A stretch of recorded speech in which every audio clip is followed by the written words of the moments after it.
Hello guys, welcome back to my YouTube channel Learning Hub. Guys, today we are going to learn about uses of have and has. What different uses of have and has, and what's meaning of have and has, and where is used have and has. We will have to learn about these type of sentences which is related to have and has. Guys, आज की video में हम have और has इस verb के बारे में जानने वाले हैं और इनके पूरे डिटेल्स को जिस जिस टाइप के सेंटेंसेज होते हैं उन सबको पूरे डिटेल्स के साथ जानने की कोशिश करेंगे। चलिए तो हम अपनी वीडियो को शुरू करते हैं। Let's begin.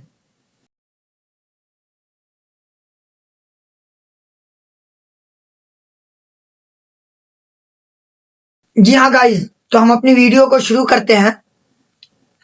First of all सबसे पहले हम ये जानेंगे कि where is used to have. As a main verb to have used to show possessions, ownership and experience. देखिए, ये जो वर्ब टू हैव है इसका यूज जो किया जाता है, इसके इस्तेमाल जो किए जाते हैं वो किसी चीज पर अपना ऑनरशिप दिखाने के लिए, अपना हक दिखाने के लिए, किसी चीज पर अधिकार दिखाने के लिए, या फिर कोई चीज किसी के पास है, किसी के पास एक्सपीरियंस है, किसी के पास अनुभव है, इन सब चीज को दिखाने के लिए हम वर्ब टू हैव का यूज करते हैं। अब वर्ब टू हैव में क्या क्या आते हैं? वर्ब टू हैव में हैव या हैज, उसके बाद हैड आता है और एक आता विल हैव या फिर शैल हैव। देखिए, जब प्रेजेंट की बात होती है तो प्रेजेंट के लिए हम हैव या हैज का यूज करते हैं। इसी तरीके से जब पास्ट की बात होती है, जब पास्ट में कोई चीज हमारे पास होती थी, जब पास्ट में कोई चीज हमारे पास थी और उसके बारे में दिखाना होता है कि इस पर मेरा अधिकार था, यानी कोई चीज थी मेरे पास, या फिर किसी के पास कोई चीज नहीं हो, या फिर कोई चीज पर अपना अधिकार अधिकार था, किसी चीज पर किसी का अधिकार था, तो उस वक्त हम हैड का यूज करते हैं। इसी तरीके से फ्यूचर में कोई चीज किसी के पास होगी, यानी आने वाले जमाने में किसी चीज पर किसी का अधिकार होगा, किसी का मालिकाना हक होगा, या फिर किसी को कोई अनुभव होगा, तो उस वक्त हम विल हैव या फिर शैल हैव का यूज करते हैं। गाइस, आज की वीडियो में हम जानेंगे प्रेजेंट के बारे में कि प्रेजेंट में जो हैव या हैज का यूज होता है ये किस तरीके से यूज होता है, कहां पर हम हैव का यूज करेंगे, कहां पर हैज का यूज करेंगे, यह हैव या हैज का यूज कितने तरीके से होता है और हैव या हैज के सेंटेंसेस कितने टाइप के होते हैं, इन सारे को पूरे डिटेल्स के साथ आज जानेंगे। गाइस देखिए, जब प्रेजेंट की बात होती है तो प्रेजेंट में हैव या हैज का यूज होता है, यानी प्रेजेंट में कोई चीज आपके पास हो, जैसे मेरे पास ये है, या फिर मुझे ये है, या फिर मैं ये चीज रखता हूं, तो उसके लिए हम हैव या हैज का यूज करते हैं। जैसे हमको बोलना होता है कि मेरे पास एक मार्कर है, इस सेंटेंस को हम तीन तरीके से बोल सकते हैं। तीनों का मतलब एक होगा, लेकिन तीनों को बोलने का तरीका होगा। देखिए, इंग्लिश में एक्चुअल ये होता है इमेजिनेशन। आप कितना ज्यादा सोच सकते हो उस हिसाब से आप इंग्लिश को ट्रांसलेट कर सकते हो। जितना सोचोगे, जितना सेंटेंस बनाओगे अपने हिसाब से, उस हिसाब से आप ज्यादा इंग्लिश बोल पाओगे। एक सेंटेंस को कई तरीके से बोला जा सकता है। एक वाक्य को, एक हिंदी में जो सेंटेंस होता है उसको हम कई तरीके से बोल सकते हैं। जैसे हम ये बोल रहे हैं, मेरे पास एक मार्कर है, इसको तीन तरीके से बोल सकते हैं। मेरे पास एक मार्कर है, या फिर मुझे एक मार्कर है, या फिर मैं एक मार्कर रखता हूं। ये तीनों का मतलब सेम है। तीनों का मतलब यह है कि हमारा हक है किसी मार्कर पर, यानी जिस चीज पर अपना हक दिखाना चाह रहे होते हैं, या फिर किसी चीज को अपने पास दिखाना चाह रहे थे, हाँ मेरे पास ये है, तो उस वक्त हम हैव या हैज का यूज करते हैं जब प्रेजेंट की बात होती है। तो अब बात समझते हैं कि हैव या हैज में से हैव किसके साथ यूज होगा और हैव किसके साथ यूज होगा। हैव को कौन से सब्जेक्ट के साथ लगाएंगे और हैज को किसके साथ लगाएंगे? Because there is used only have और हैज, यानी या तो हैव का यूज होगा या फिर हैज का यूज होगा। किसी भी एक सेंटेंस में या तो हैव का यूज होगा या फिर हैज का यूज होगा। तो सबसे पहले हम ये जानते हैं कि हैव किसके साथ लगेगा और हैज किसके साथ लगेगा। देखिए, जब सब्जेक्ट ही रहे, यानी जिसके पास कोई चीज हो और उसके बारे में दिखाना कि उसके पास है, तो उस वक्त ही आ जा, सॉरी ही आ जा, शी आ जाए, या फिर इट आ जाए, या फिर कोई भी सिंगुलर नाउन आ जाए, कोई भी अकेला नाम आ जाए और उसके बारे में हम दिखाना चाह रहे हो कि उसके पास कोई चीज है या फिर उसे कोई चीज है, तो इन सारों के साथ, इन सब के साथ हमेशा क्या लगेगा? हैज लगेगा। जब प्रेजेंट की बात हो रही हो और किसी चीज पर अपना अधिकार दिखाना चाह रहा हो, किसी को अपने पास दिखाना चाह रहे हो, किसी को किसी चीज से रिलेट कर रहे हो, तो उस वक्त हम हैज का यूज करते हैं। इसी तरीके से जब सब्जेक्ट आई आ जाए, यू आ जाए, दे आ जाए, वी आ जाए, प्लूरल नाउन आ जाए, यानी आई मतलब मैं आ जाए, यू मतलब तुम्हारे पास कोई चीज है उस वक्त, या फिर दे आ जाए, वो उन लोगों के पास कोई चीज है, या फिर वी आ जाए, हम लोगों के पास है, तो और इसी तरीके से प्लूरल नाउन, यानी एक से ज्यादा आदमी के पास कोई चीज है, तो उस वक्त हम हैव का यूज करते हैं जब प्रेजेंट टेंस की बात होती है तब। अब यहाँ पे सबका मतलब थोड़ा समझिएगा इन सब के पास कि इसमें जो है ना सेंटेंस थोड़ा सा तरीका अलग होगा, तरीका सेंटेंसेस जो है ना बोलने का तरीका अलग अलग होगा, लेकिन हमारी सोच पे डिपेंड करता है कि हम सोचते हैं किस तरीके से। देखिए, जब सब्जेक्ट ही रहेगा ना, तो एक सेंटेंस को इसको हम तीन तरीके से बोल सकते हैं। जैसे हमको बोलना उसके पास एक बल्ब है या उसके पास एक किताब है, तो इसको हम तीन तरीके से बोल सकते हैं। उसके पास एक किताब है। अब यहाँ पे कई लोग क्या करते हैं कि उसका उसके देख लेते हैं ना, तो हिज लगा देते, नहीं, यहाँ पे उसके पास आ रहा है तो पास आ जाएगा ना, तो उस वक्त हम ही या फिर शी लगाएंगे। इसी तरीके से कभी कभी आ जाएगा उसे एक किताब है, तो उसे के लिए भी या तो ही आएगा या शी आएगा। असल कंफ्यूजन यहाँ पे होती है कभी कभी।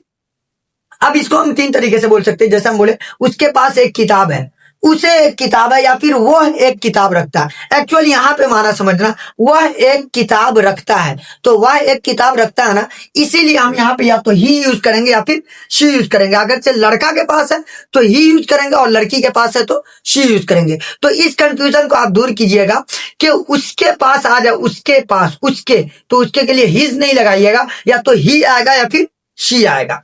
इसी तरीके से कभी कभी आप लोग कंफ्यूजन होता है, लोगों को कंफ्यूजन होती है दे यूज करने में। कभी कभी ऐसा आ जाता उन लोगों के पास, तो उन लोगों का आ जाता ना, तो लोग देयर यूज कर देते हैं। यहाँ पे देयर यूज नहीं होगा, बल्कि यहाँ पे यूज होगा दे, उन लोगों के पास, या फिर वो उन लोगों को, या फिर वो लोग रखते हैं। ये तीन तरीके की सेंटेंसेस एक से एक माना देता है, ठीक है। इसी तरीके से अब वी आ जाता है, कभी कभी क्या आ जाता है वी। अब वी का तीन तरीके से बोल सकते हैं, या फिर हम लोगों को, या फिर हमारे पास। अब हमारे पास आ जाता है ना, तो लोग क्या यूज कर देता है? Our user. ये गलत हो गया, आवर क्या हो गया? गलत। हमारे पास, तो यहाँ पे वी ही यूज करेंगे। इसी तरीके से कभी कभी तुम्हारे पास आ जाता है, तो तुम्हारे के लिए योर लगा देते, लोग कंफ्यूजन हो जाता है, अरे तुम्हारे योर लगेगा, नहीं, यहाँ पे पास आ रहा है ना, तो या तो यू लगेगा और यू के साथ हैव लगेगा। भले ही तुम्हारे पास यहाँ पे पोजीशन दिखाना चाह रहा है, अधिकार दिखाना चाह रहा है, इसीलिए यहाँ पे क्या यूज करेंगे? यू का यूज करेंगे। तो जैसे ही आ जा, जैसे उसे आ जा, तो या तो ही यूज होगा या फिर शी। उसके पास आ जा, या तो ही यूज होगा या फिर शी यूज होगा। इसी तरीके से वह रखता है, इसके साथ भी क्या लगेगा? वो रखता है या रखती है, तो ही आएगा या फिर शी आएगा। इसी तरीके से तुम्हारे पास आ जाए, या तुम्हें आ जाए, या फिर तुम रखते हो, ये तीनों में से कोई एक आ जाए तो आप यू लगाइएगा। इसी तरीके से हमारे पास आ जाए, हमारे पास भले ही हमारे है, लेकिन यहाँ पे हम लोग पोजीशन दिखाना चाह रहे हैं अपने साथ, तो इसीलिए यहाँ पे क्या यूज करेंगे? वी का यूज करेंगे। इसी तरीके से हम लोगों का आ जाए, हम लोगों के पास, उस वक्त भी वी का यूज करेंगे। इसी तरीके से हम लोगों के अलावा हम लोग रखते हैं, उस वक्त भी वी का यूज करेंगे। तो ये तीन कंफ्यूजन थी जिसको हमने दूर किया है। अब बात समझे, इसका अफर्मेटिव सेंटेंस क्या होता है? अफर्मेटिव, क्योंकि हर सेंटेंस का 6 उच्चारण होता है। हर सेंटेंसेस को हर जो भी कॉन्सेप्ट होता है ना, उसके 6 तरीके के सेंटेंसेस बनते हैं। Affirmative, negative, interrogative affirmative, interrogative negative और WH अफर्मेटिव और WH की फैमिली का नेगेटिव। आज हम 4 तरीके का सेंटेंसेस पढ़ेंगे, फिर उसके बाद ये पूरे सेंटेंसेस खत्म हो जाएगा। यानी वर्ब टू हैव तीनों को कंप्लीटली पढ़ लेंगे, फिनिश कर देंगे। उसके बाद हम जानेंगे इसके इन पूरे के WH के बारे में। देखिए प्रेजेंट में क्या यूज होता है, ही शी हैव या हैज, पास्ट में क्या यूज होता है, और जब फ्यूचर की बात होती है तो या तो शैल यूज होगा, या फिर शैल या फिर विल, उसके बाद हैव लगता है। अब बात समझिए, अफर्मेटिव सेंटेंस आप जानते हैं, मैंने पहली वीडियो में बता रखा है। अगर चाहे आप हमारे चैनल पे नए हैं तो आप पहले जाए और इन पूरे सीरीज को अच्छे से देखें, शुरू से फर्स्ट वीडियो से मैंने प्ले लिस्ट बना रखा है, प्ले लिस्ट में आप पूरे सीरीज को जाकर के देखें, उसके बाद इस वीडियो को देखेंगे तो और अच्छी तरीके से समझ आएगा। देखें तो हम इस वीडियो अफर्मेटिव सेंटेंस जिस जुमला से किसी काम के करने या होने का पता चले। अब यहाँ पे क्या पता चला, हम लोगों के पास 2 गायें हैं। ये सेंटेंस देखते, हम लोगों के पास 2 गायें हैं। अब यहाँ पे क्या दिखाना चाह रहे हैं कि हम लोगों के पास कोई चीज है। अब इस सेंटेंस को हम 3 तरीके से बोल सकते थे, हम लोगों के पास 2 गायें हैं, या फिर हमें 2 गायें हैं, या फिर हम लोग 2 गायें रखते हैं। ये तीनों का मतलब एक है, तीनों का अर्थ एक है। और तीनों तरीके की सेंटेंसेस में से कोई भी एक तरह का सेंटेंस आ जाए तो तीनों तरीके के सेंटेंसेस की इंग्लिश एक बनेगी। अब रूल क्या कहता है, देखिए सबसे पहले क्या आएगा, सब्जेक्ट। हम पहचान लिए, यहाँ पे देखिए कि पास आ गया ना। अब यहाँ पे इसकी पहचान दे रखी है, या तो पास आ जाए या रखता है, तो उसको हम हैव या हैज के साथ जोड़ते हैं। उस तरीके का सेंटेंस हैव या हैज के साथ हम बनाते हैं। अब देखिए हम लोगों के पास है, कोई चीज हमारे पास है, प्रेजेंट की बात हो रही है तो इसमें हैव या हैज यूज होगा। तो सबसे पहले रूल क्या कहता है, सब्जेक्ट। अब सब्जेक्ट कौन है, हम लोगों के पास, तो हम लोग की इंग्लिश क्या होती है, वी। हम लोग की इंग्लिश क्या होती है, वी। अब यहाँ पे हम लोगों के पास है इसलिए वी आया। वी के बाद रूल क्या कहता है, रूल ये कहता है या तो हैव आएगा या फिर हैज आएगा। तो हमने यहाँ पे बता रखा है कि जब सब्जेक्ट वी है तो वी के साथ क्या लगता है, हैव लगता है। वी के साथ क्या लगता है, तो यहाँ पे आप क्या लगाइए, वी हैव। उसके बाद फिर रूल क्या कहता है, रूल ये कहता है कि नाउन लाइए। हमारे पास क्या है, हम लोगों के पास क्या है, 2 गायें हैं, तो 2 गाय की इंग्लिश। अब बात समझिए कि हम लोगों के पास गाय कितनी है, 2 गाय। अब 2 गाय एक से ज्यादा है और गाय को गिन सकते हैं, गाय को क्या कर सकते हैं, गिन सकते हैं। तो इसको प्लूरल लाएंगे, क्या लाएंगे, plural. We have 2 cows, we have 2 cows. हम लोगों के पास 2 गायें हैं, हम लोगों के पास 2 गाय हैं। इसी तरीके से उन लोगों को एक घर है।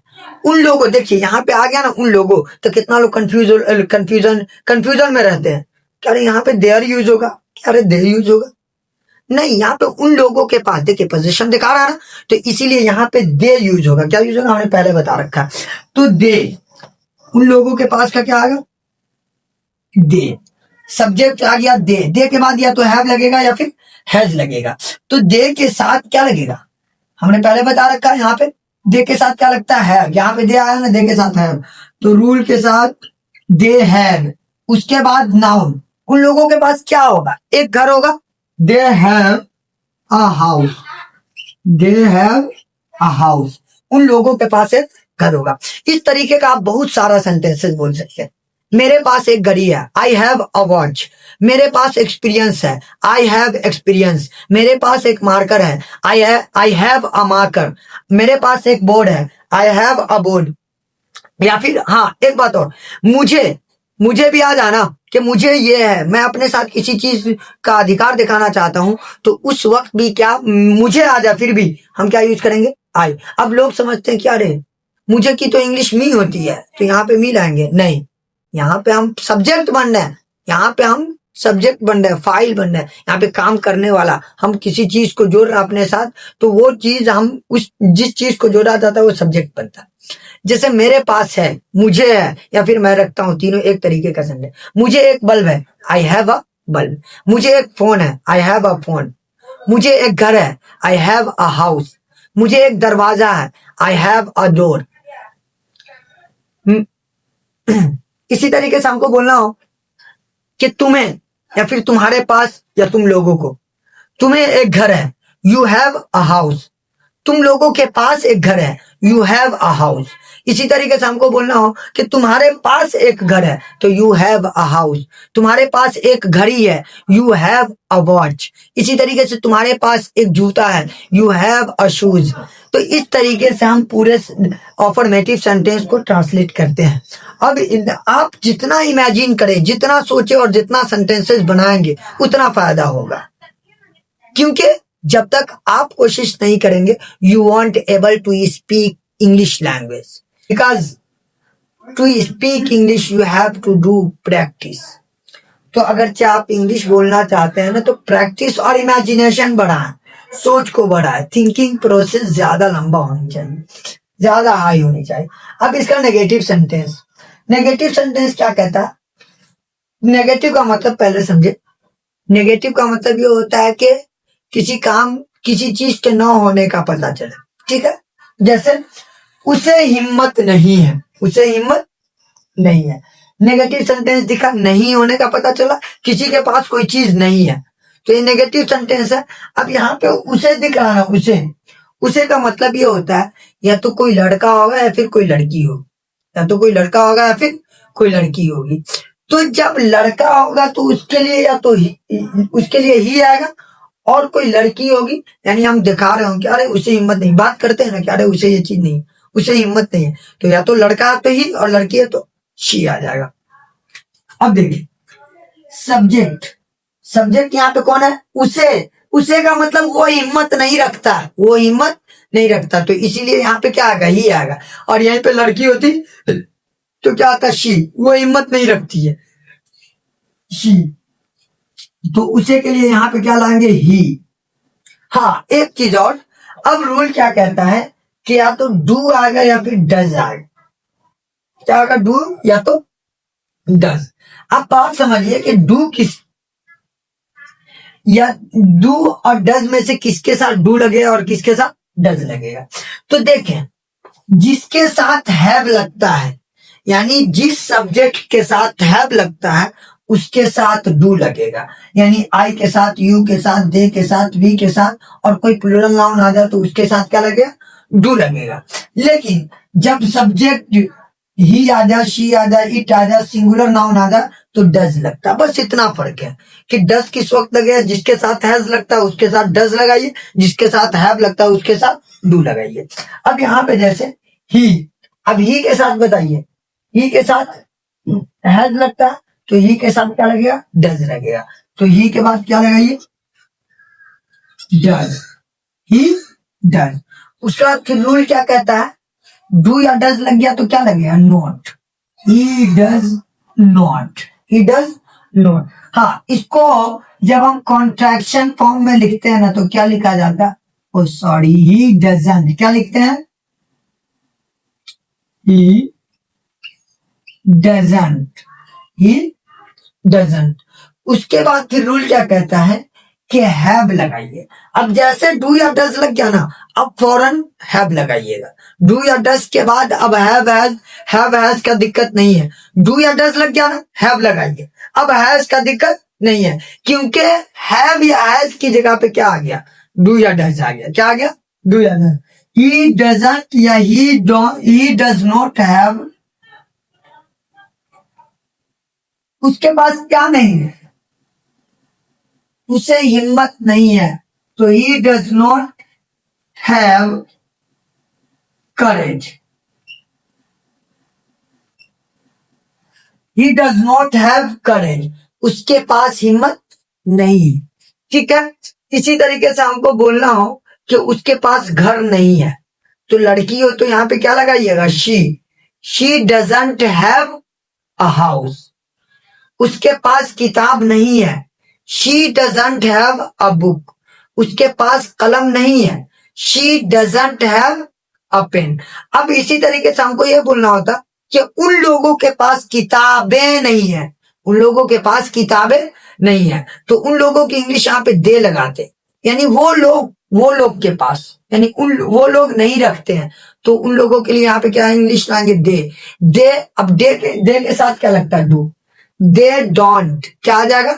दे और डू नॉट को कॉन्ट्रैक्शन फॉर्म में क्या पढ़ते हैं, डोंट।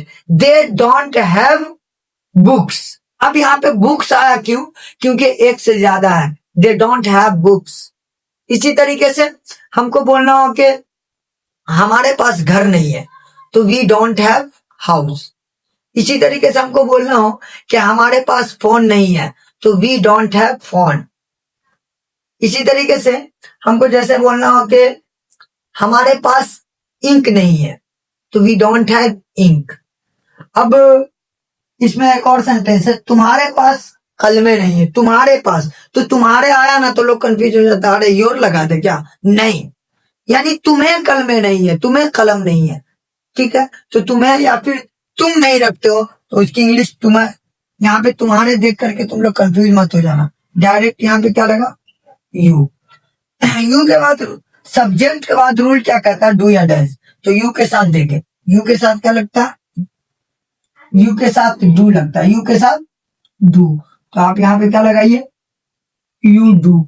अब ये डू, डू नोट को जो है ना, डू के बाद नोट लगता है ना, इसको कॉन्ट्रैक्शन फॉर्म में डोंट पढ़ते हैं, क्या पढ़ते हैं, डोंट लिखते हैं, इस तरीके से लिखते हैं और पढ़ते हैं डोंट, यू डोंट। इसकी प्रोनाउंसिएशन क्या होती है, डोंट, यू डोंट।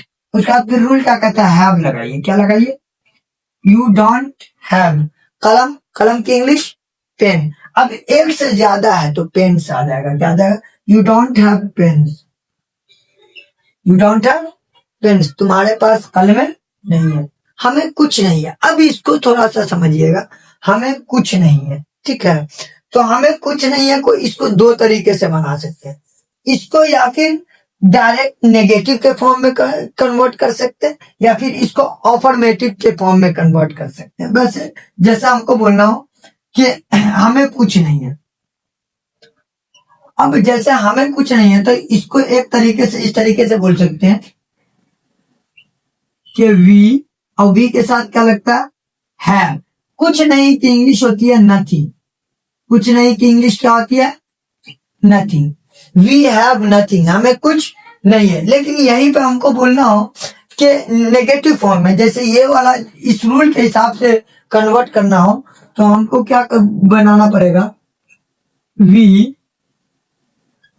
डोंट, हम लोग, हैव, हम लोगों के पास नहीं है, हम लोगों के पास नहीं है। अब कुछ के लिए इंग्लिश लगाएंगे समथिंग, क्या लगाएंगे, समथिंग।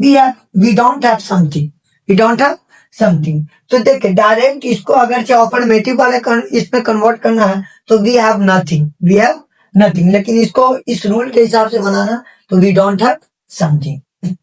अब देखें इसका इंटरोगेटिव ऑफर्मेटिव सेंटेंस, यानी जिसमें सवाल किया जाएगा, क्या तुम्हारे पास है, क्या तुम्हारे पास ये है, फोन करते हैं ना, क्या तुम्हारे पास ये है, अरे क्या तुम्हारे पास घर है, क्या तुम्हारे पास मोबाइल है, क्या तुम्हारे पास पैसा है, इस तरीके से बोलते हैं ना, तो सवाल करते हैं क्या तुम्हें है, ठीक है, क्या तुम रखते हो, क्या तुम्हारे पास बाइक है, तो सवाल करते हैं या नहीं करते हैं, तो उस वक्त इंग्लिश में कैसे पूछेंगे। देखें तो क्या रीता को गुड़िया है, क्या रीता को गुड़िया है, तो देखें सबसे पहले इसका रूल क्या कहता है, डू या डज आएगा, उसका सब्जेक्ट आएगा, उसका हैव आएगा, उसके बाद नाउन आएगा। क्या रीता को, रीता कैसा नाउन, सिंगुलर नाउन है, और सिंगुलर नाउन के साथ क्या लगता है, देखिए डज लगता है। तो सबसे पहले रूल के हिसाब से आप डज लगाइए, क्या लगाइए, डज। डज के बाद रूल क्या कहता है, सब्जेक्ट, सब्जेक्ट इसमें कौन है, यानी किसके पास, जिसके पास जो चीज है, तो रीता, तो डज रीता, डज रीता। उसके बाद फिर रूल क्या कहता है, या हैव लगाइए डायरेक्ट। अब डज, डू या डज लग गया था, डायरेक्ट हैव लगाइए, does Rita have, does Rita have. उसके पास क्या है, किसके बारे में सवाल कर रहे हैं, गुड़िया होने का, तो गुड़िया होने की इंग्लिश होती है a doll, does Rita have a doll, does Rita have a doll, क्या रीता के पास गुड़िया है। अब इसी में एक सेंटेंस और है, क्या राम को अनुभव है, क्या राम को अनुभव है, तो राम भी सिंगुलर नाउन है, तो क्या आ जाएगा, डज। डज के बाद रूल क्या कहता है, डू या डज के बाद सब्जेक्ट, तो डज राम। अब उसके बाद है, does Ram have experience, experience, क्या राम के पास एक्सपीरियंस है। तो इस तरीके से हम ट्रांसलेट करते हैं, इस तरीके से हम सवाल करते हैं। क्या तुम्हारे पास मोबाइल है, have you phone, have you a phone. क्या तुम्हारे पास बाइक है, हैव यू अ बाइक। क्या उसके पास बाइक है। अब यहाँ पे क्या उसके पास बाइक है, अब उसके पास कोई लड़का होगा तो उसके लिए हम क्या पूछेंगे, ही लगाएंगे। ही के साथ क्या लगता है, does he have, does he have a bike. क्या उसके पास कलम है, does she have a pen. क्या उसके पास किताबें हैं, डज ही हैव बुक्स। क्या उन लोगों के पास घर है, तो क्या आएगा, डू आएगा यहाँ पे, क्योंकि उन लोगों के साथ डू लगता है। Do they have house. ठीक है, अब इसका नेगेटिव सेंटेंस देखें। इंटरोगेटिव नेगेटिव में क्या होता है, डू या डज पहले सब्जेक्ट, उसका सब्जेक्ट, उसका नोट, उसके बाद हैव, उसका बाद नाउन। अब देखिए ये डू या डज को कॉन्ट्रैक्शन फॉर्म में लिखेंगे तो पहले आ जाएगा। जैसे क्या तुम्हारे भाई को 2 कलम नहीं है। अब यहाँ पे आप समझिएगा, क्या तुम्हारे भाई को 2 कलम नहीं। कलम होने के बारे में जो पूछा जा रहा है, किसके बारे में, तुम्हारे बारे में या तुम्हारे भाई के बारे में, भाई के बारे में। तो जिसके पास जो चीज होगी ना, उस हिसाब से हम डू या डज का यूज करेंगे।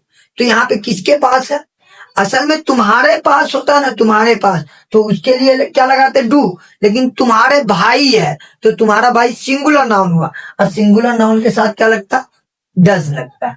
तो सबसे पहले यहाँ पे क्या आ जाएगा, डज।